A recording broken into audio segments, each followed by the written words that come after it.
Ini tanggal 25 November ya, nggak terasa ya kita sudah mau di penghujung tahun. Baik Ibu Saudara, tema firman Tuhan hari ini adalah hidup dalam kasih karunia. Ya. Ini hal yang doktrin ya, yang mendasar yang harus kita ketahui sebagai orang percaya. Ya. Roma 6 ayat 14. Ya, Roma 6 ayat 14 kita baca sama-sama ya. 1, 2, 3. Sebab kamu tidak akan dikuasai oleh dosa, karena kamu tidak berada di bawah hukum Taurat, tetapi di bawah kasih karunia. Hari ini kita harus tahu kita bukan hidup di bawah hukum Taurat. Ya, hukum Taurat itu menghasilkan apa? Menghasilkan dosa, menghasilkan hukuman, menghasilkan ketakutan. Orang di bawah hukum Taurat itu takut, bawaannya takut. Tetapi orang di bawah kasih karunia tahu Tuhan sungguh sangat baik dalam hidupnya. Setelah kita menerima Tuhan Yesus sebagai Tuhan dan Juru Selamat, kita mendapatkan 3 anugerah besar. Yang pertama, pembenaran, justification. Hari ini kita ini semua sudah dibenarkan. Ya, kalau kita percaya Yesus, dosa kita mengaku dosa, kita dibenarkan. Yang kedua, kita dikuduskan, sanctification. Dan glorification, yaitu pemulihan. Bapak Ibu kalau lihat di buku ini ya, ini ada barcode di kanan, ini barcode YouTube ya. Jadi Bapak Ibu kalau bisa buka nanti kalau ada kesempatan di rumah, barcode ini bisa di-scan ya. Ini karya hamba-hamba Tuhan di GPT Pawasaron ya. Nah, Bapak Ibu ini ada pertama pembenaran. Bapak Ibu kalau kita ini benar, kita ini tidak takut. Ya. Kalau kita salah, kita pasti takut.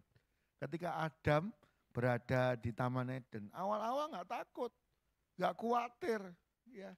Tapi begitu jatuh dalam dosa, dia merasa dirinya telanjang, dia merasa salah, dengar suara Tuhan itu takut. Ya. Banyak orang itu sedang dihantui takut, dibelenggu sama takut. Tapi hari ini kita harus sadar kita hidup dalam kasih karunia. Kita sudah dibenarkan.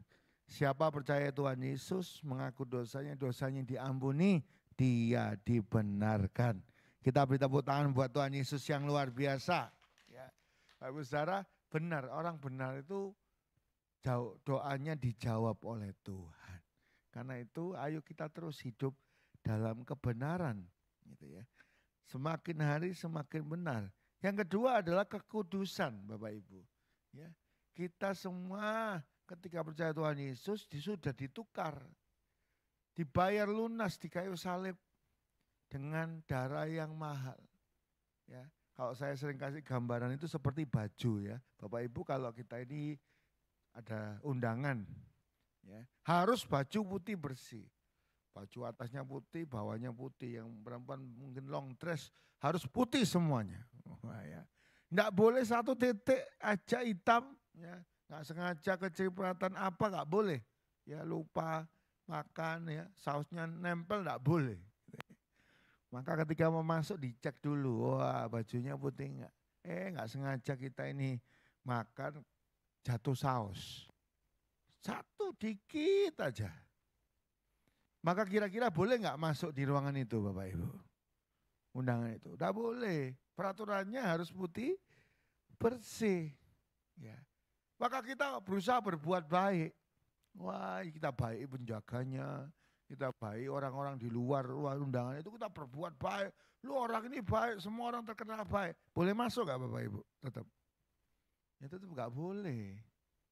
Ya kalau mau dunia mungkin bisa ya. Bermain-main, disuap, dibaiki, gratifikasi bisa. Kalau Tuhan tidak bisa. Tidak bisa. Kita mau masuk surga, baju kita, hidup kita yang ada dosa satu aja. Satu, gak lebih. Tidak bisa. Walaupun kita baik. Walaupun kita habiskan semua harta kita, habiskan hidup kita berbuat baik, bahkan minta diri kita dibakar, kata Rasul Paulus. Tidak bisa. Tapi ketika Tuhan mati di atas kayu salib, pengorbanan yang sempurna, baju itu ditukar. Substitution. Kita pakai baju yang mulia. Tuhan yang mulia, yang suci, dijadikan berdosa. Dihancurkan begitu rupa. Supaya siap orang yang percaya, hidupnya disucikan. Kenapa kita bisa masuk surga? Bukan karena perbuatan kita, Bapak Ibu. Ya. Bukan karena kehebatan kita, tapi karena kasih karunia Tuhan. Karena itu betapa kita ini harus berterima kasih kepada Tuhan. Ya, bersyukur kepada Tuhan. Dan yang ketiga adalah glorification. Kita dipermuliakan. Nanti ya Bapak Ibu bisa bayangkan kita ini yang dulu ini musuh Allah. Ya. Musuh Allah, orang berdosa, orang lemah musuh Allah. Nanti satu kali kita ini dijemput, ya rapture, ke awan-awan. Kita ini diajak pesta. Pesta anak domba Allah. Sebelumnya kita dikasih mahkota. Loh siapa kita ini? Siapa kita ini? Kok bisa kita ini yang fana ini nanti dikasih mahkota? Siapa kita ini? Kok bisa diajak pesta? Loh siapa kita ini? Diajak memerintah di kerajaan 1000 tahun. Ya, siapa? Loh kita ini padahal orang berdosa. Maka itu ditulis di sini adalah glorification, permuliaan. Kita ciptaan yang pernah hancur. Tapi karena kasih karunia Tuhan, kita diangkat, dimuliakan. Betapa kita ini bersyukur, Bapak Ibu. Karena itu, ayo kita sama-sama hidup untuk kemuliaan nama Tuhan. Pergumulan dalam hidup orang percaya adalah pergumulan dosa. Ya. Sebagian orang yang telah dibenarkan, kita kerap kali mengalami kesulitan dalam meninggalkan dosa. Ya. Kita tahu mana yang benar tetapi seringkali sulit melakukannya. Rasul Paulus sendiri dalam Roma 7 ayat 14-25 mengungkapkan pergumulan ini. Kita buka sama-sama ya. Roma 7 ayat 14-25. Jadi Bapak Ibu ketika kita ini semua dibenarkan posisi ya, nanti dipermuliakan. Sekarang kita waktunya berjuang. Ayo setiap hari kalau kita ini sudah tahu hidup dalam kasih karunia. Ayo kita hidup bagi Tuhan. Roma 7 ayat 14. Ya. Bapak Ibu kadang kita kalau mengevaluasi waktu ya, mengevaluasi diri, saya itu kalau pagi doa gitu ya. Tanya sama Tuhan, Tuhan siapa aku ini? Sehingga Tuhan hari ini percaya jadi gembala. Ya. Siapa aku ini? Jadi Tuhan percaya banyak orang support. Coba bisa nangis Pak Ibu Saudara ya. Sama kayak kita semua ini. Kalau kita satu kali diangkat Tuhan masuk surga, siapa kita? Ini kita seringkali salah. Seringkali dosa.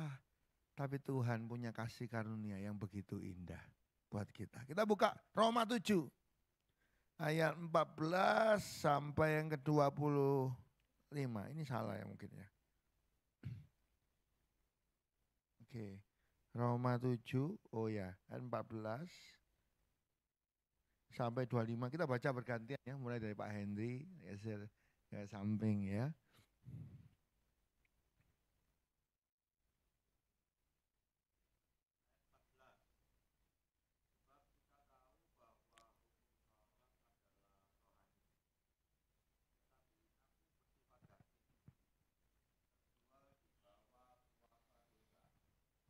Ya.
Ya.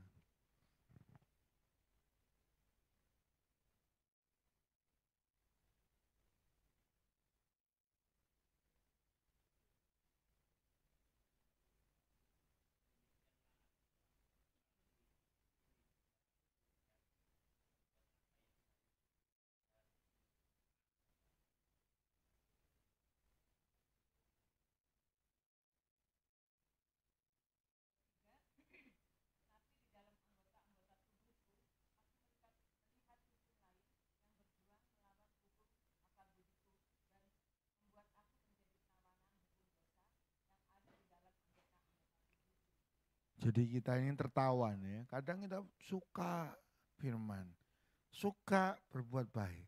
Tapi kadang kita sudah jatuh dalam dosa, terikat. Lanjut 24. Aku manusia celaka. Siapakah yang akan melepaskan aku dari tubuh maut ini? 25 sama-sama. 25, 26. 1, 2, 3. Syukur kepada Allah oleh Yesus Kristus Tuhan kita. Jadi dengan akal budiku aku melayani hukum Allah. Tetapi dengan hubu isaniku aku melayani hukum dosa. Ayat pasal berikutnya nanti kita tahu tentang kemerdekaan. Ketika Kristus memerdekakan kita, kita hidup bebas bagi Kristus. Jadi Bapak Ibu hari ini kalau kita sudah dibenarkan secara posisi, ayo kita belajar hidup dalam kebenaran.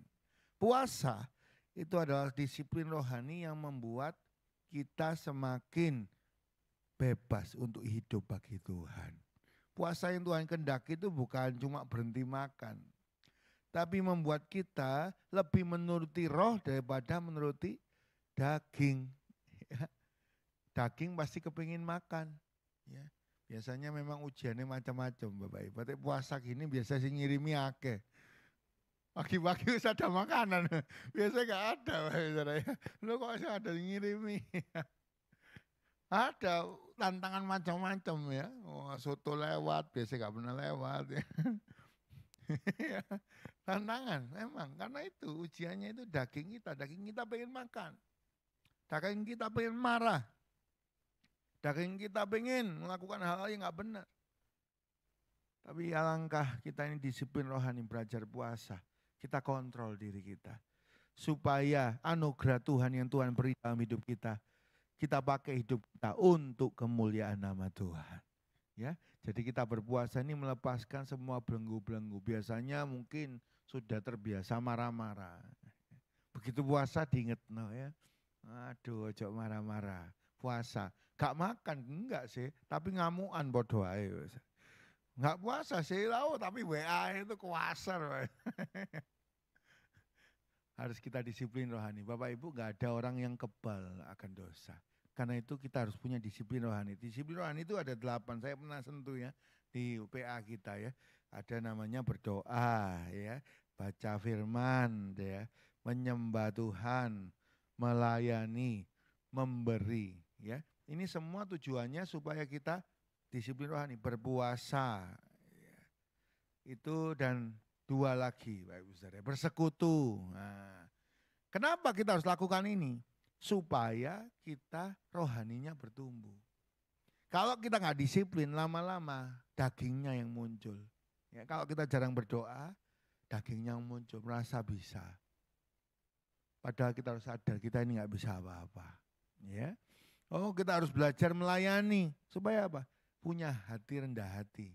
Ya, kalau enggak kita nggak mengembalikan apa yang menjadi milik Tuhan. Ya, tenaga waktu ini, baca firman.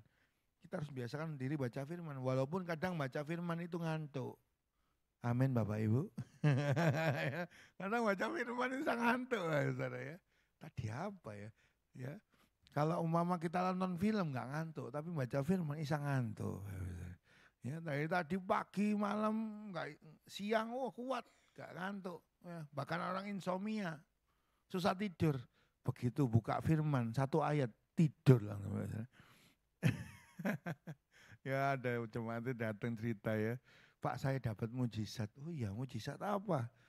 Iya, saya di rumah itu insomnia 3 hari gak bisa tidur Pak. Begitu datang doa malam, wah dari awal penyembahan saya tidur Pak. Mujizat, oh ya bukan gitu maksudnya Pak ya. Walaupun itu baik untuk Anda, tapi itu nggak baik buat roh Anda gitu ya. Nah, kita belajar memberi supaya nggak terikat sama harta. Jadi disiplin rohani ini fungsinya apa? Supaya rohani kita bertumbuh. Ya. Kalau cuma daging kita yang diisi informasi tentang, sekarang informasinya semua kedagingan ya. Oh ada orang yang ngasih donasi, tambah gegeran. Ya. Apa gitu ya. Habis gegeran ada yang tantang langsung didatangi. Wah ya, jadi itu daging semua. Ya. Ada yang anaknya pacaran itu ya, wah sampai pacarnya dilindas mobil.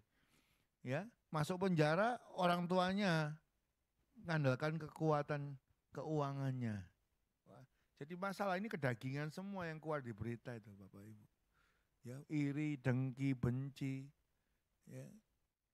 Ayo kita semua ini memang hidup di dunia, tapi jangan keduniawian. Kita memang ada daging dalam diri kita, tapi jangan kedagingan. Biarlah roh kita lebih kuat dari daging kita. Kalau kita lihat kasih karunia Tuhan sudah dibenarkan, kita posisinya sudah benar nih, ayo terus hidup benar. Ya, ayo buang Bapak Ibu semua yang di hati, yang gak cocok sama Tuhan. Ya marah, dengki, benci, kepahitan. Ya, dan kita kontrol semua hidup kita. Supaya satu kali kita boleh memuliakan Tuhan. Bapak Ibu, Rasul Paulus suka pakai istilah olahraga. Aku bukan pelari yang sembarang berlari. Aku bukan petinju yang sembarang memukul. Kenapa? Karena kita seringkali lupa kita hidup sembarangan. Sedangkan olahragawan itu benar-benar jaga hidup. Ya, jaga diri. Satu kali ada pemain sepak bola, ya, klub Barcelona, ya, yang suka bola tahu. Cedera Pak Bisa. Mainnya padahal bagus, cedera. Kenapa? Karena main PS begadang. Loh, padahal itu bayarannya miliaran. Tapi karena cuma nggak bisa ngontrol diri, keinginan. Hancur karirnya. Dia harus tidur untuk bola, makan untuk bola. Ini ada satu pemain hebat itu. Kenapa kok cedera lalu pensiun? Gara-gara suka makan pizza. Makan pizza kalau dihabiskan banyak. Olahragawan itu jaga diri, jaga makan, jaga tidur. Alangkah baiknya kalau kita ini tahu kita ini sudah diselamatkan Tuhan. Biarlah kita jaga diri untuk hidup benar bagi Tuhan. Waktu kita pegang handphone, biarlah kita memuliakan Tuhan. Waktu kita di rumah, waktu kita di kerja, biarlah hidup kita memuliakan Tuhan. Ayo jaga diri Bapak Ibu, jaga perkataan, jaga tindakan, disiplin rohani itu sangat penting. Bagaimana jam-jam doa kita Bapak Ibu setahun ini? Ya, apakah kita sudah lupa berdoa? Oh enggak Pak, minimal saya doa 5 kali sehari. Bangun tidur, gak ada hitungan utang, doa. 3 kali makan, ya, malam doa. Biasanya menurun tinggal cuma makan aja. 3 kali Pak, makan aja. Kadang-kadang kalau masakannya suka, lupa doa sekalian. Kadang kita nggak disiplin ya. Ayo Bapak Ibu Saudara, kita bangun disiplin rohani, sehingga hidup kita yang sudah dibenarkan, kita balas kasih Tuhan dengan hidup semakin benar untuk kemuliaan namanya. Tuhan berkati kita semua. Mari kita hidup di dunia bukan keduniawian, ya, tapi kita warga negara surga. Mari kita hidup mungkin punya daging tapi bukan kedagingan, tapi kita penuh dengan buah-buah roh. Tuhan berkati kita semua. Mari kita nyanyi bersama-sama. Kalau ku hidup bagimu.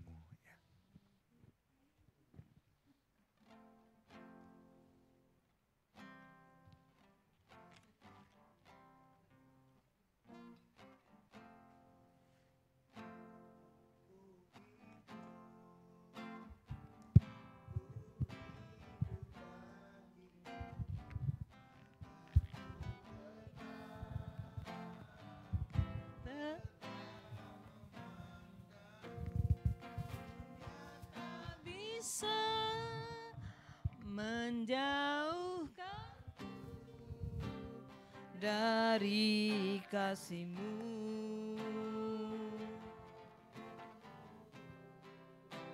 Selama ku hidup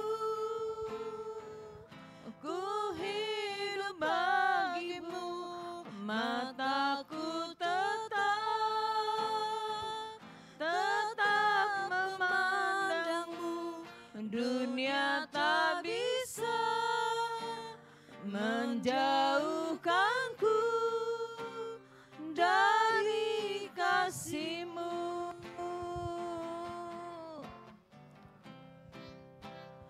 Kalau ku hidup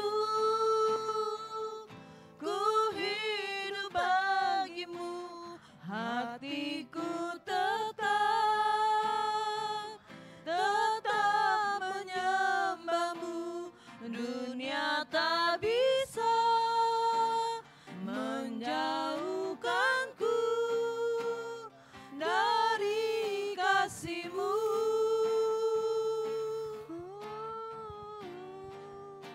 Selama ku hidup bagi-Mu, mataku tetap memandang-Mu. Dunia tak bisa menjauhkanku dari kasih-Mu.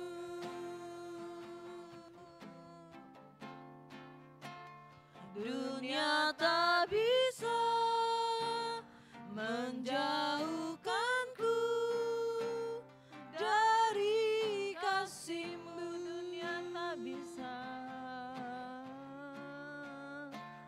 Dunia tak bisa menjauhkanku dari kasih-Mu. Haleluya. Terima kasih. Terima kasih.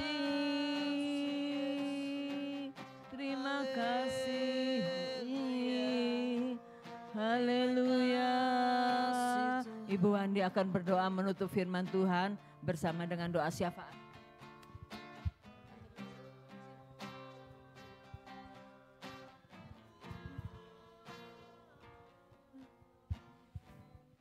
Terima kasih Bapak, Engkau Allah yang baik, Engkau Allah yang setia Tuhan. Kami percaya Engkau saat ini ada di tengah-tengah kami Tuhan. Kami mengucap syukur, kami sudah memuji dan menyembah-Mu, dan kami sudah mendengar sebagian dari firman-Mu. Biarlah kami yang sudah Engkau tebus Tuhan bisa hidup disiplin, hidup benar di hadapan-Mu. Terima kasih Bapak, terima kasih berkati hamba-Mu yang sudah menyampaikan firman-Mu. Urapi hamba-Mu ini, terus pakai hamba-Mu ini Tuhan, lebih lagi sehingga dimanapun hamba-Mu ini berada, hanya nama Tuhan yang dipuji dan dipermuliakan. Pakai hamba-Mu yang masih muda ini lebih dahsyat di hadapan-Mu Tuhan.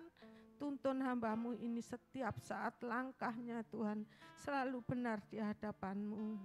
Terima kasih Bapak, terima kasih. Kami mengucap syukur pada siang hari ini Engkau masih memberi kesempatan pada kami untuk berdoa kepada-Mu. Terima kasih Tuhan, kami juga akan berdoa syafaat pagi hari ini Tuhan. Kita akan mendoakan TNI dan Polri. Tuhan beri mereka hikmat urapan-Mu sehingga menjaga NKRI Indonesia ini dengan baik. Kami berdoa yang di pusat maupun di daerah, di pelosok-pelosok, Tuhan beri mereka hikmat sehingga ada keselamatan, kedamaian, ketenangan di mana-mana. Terutama di kota kami Surabaya Tuhan, sehingga kota kami aman, hidup kami juga aman. Kami bisa memuji menyembah-Mu, bisa mendengarkan firman-Mu dengan bebas. Terima kasih Tuhan, terima kasih. Beri mereka kekuatan, hikmat, takut akan Engkau Tuhan. Jauhkan kiranya dari Indonesia huru-hara, pertikaian, bencana alam. Jauhkan semua ini Tuhan. Biarlah damai sejahtera negara kami Indonesia, karena kesejahteraan negara kami, kesejahteraan kami juga. Terima kasih Tuhan, terima kasih kami juga mendoakan mungkin ada jemaat kami yang sakit atau keluarga jemaat-Mu yang sakit Tuhan, kami tidak tahu, tapi Engkau tahu. Tilik mereka satu persatu Tuhan, sembuhkan dengan sempurna mereka Tuhan, sehingga mereka sembuh bisa memuji, menyembah-Mu, memuliakan nama-Mu dan ikut Engkau sepanjang hidupnya. Terima kasih Tuhan, dan kami percaya Tuhan juga mencukupi biaya yang dibutuhkan dan obat-obatnya semua yang diminum Tuhan jamah sehingga menjadi proses kesembuhan. Terima kasih Tuhan, terima kasih kami percaya Tuhan, Tuhan juga sudah memberkati setiap kami yang datang pada siang hari ini Tuhan. Lawat kami satu persatu Tuhan, apa yang kami butuhkan Tuhan Engkau tahu. Kami percaya Tuhan, setiap kami punya pergumulan, tapi hanya Engkau Tuhan yang bisa menjawab kami. Terima kasih Bapak, terima kasih, kami mengucap syukur karena Engkau Allah yang setia. Beri hati kami tetap setia mengendol kepadamu Tuhan sampai Engkau menjemput kami. Terima kasih Bapak, terima kasih, hamba-Mu mengucap syukur. Hanya di dalam satu nama yang penuh kuasa, yaitu Tuhan Yesus Kristus kami berdoa. Haleluya. Amin.